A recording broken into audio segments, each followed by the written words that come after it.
SDPI, Jamaat-e Islami എന്നീ കക്ഷികളുമായിട്ട് ബന്ധമാണ് UDF ആരോപിക്കുന്നത്.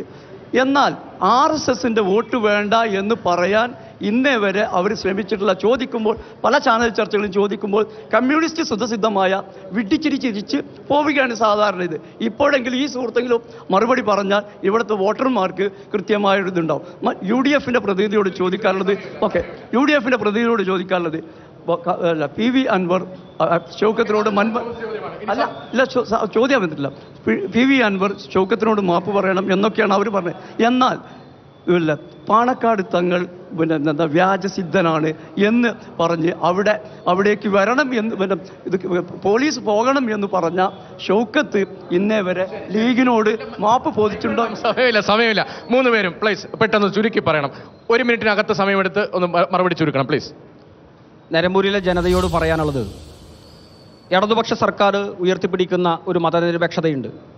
അതുപോലെ തന്നെ ഇടതുപക്ഷ സർക്കാർ ഒരു നവകേരളം കെട്ടിപ്പടുക്കുന്നതിന് വേണ്ടിയിട്ടുള്ള ശ്രമത്തിലാണ്.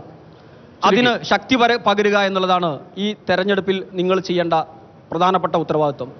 തീർച്ചയായും ഞങ്ങൾ മുന്നോട്ട് വെച്ചിട്ടുള്ള സ്ഥാനാർത്ഥി എന്ന് പറയുന്നത് നിങ്ങളുടെ നാട്ടുകാരനും കൂടിയായിട്ടുള്ള, എന്നാൽ ഈ കേരളം മുഴുവൻ അറിയപ്പെടുന്ന നല്ല എഴുത്തുകാരനും അതുപോലെ തന്നെ വാഗ്മിയും ഒക്കെയായിട്ടുള്ള നല്ല ഇടപെടൽ ശേഷിയുള്ള അദ്ദേഹത്തെ നല്ല ഭൂരിപക്ഷത്തിൽ വിജയിപ്പിക്കണം. അതിന്റെ കൂട്ടത്തിൽ പറയാനുള്ളത്, ഒരു വർഗീയവാദിയുടെയും അതുപോലെ തന്നെ തീവ്രവാദിയുടെയും വോട്ട് ഇടതുപക്ഷത്തിന് വേണ്ട എന്ന് പറയാൻ ഞങ്ങൾക്ക് ഒരു മടിയുമില്ല. മനസ്സിലായില്ലേ? ഒരു മടിയുമില്ല. എന്നാൽ ഇത് പറയാൻ കോൺഗ്രസിന്റെ പ്രതിനിധിക്ക് ധൈര്യം ഉണ്ടോ? രോഹിത് പരസ്യം കൊടുത്തവരാണ് ഇവർ. ഓരോ പത്രങ്ങൾ തരം നോക്കി വർഗീയ പ്രചരണം നടത്തിയവരാണ് CPM. പാലക്കാട് ഓരോ പത്രത്തിന്റെയും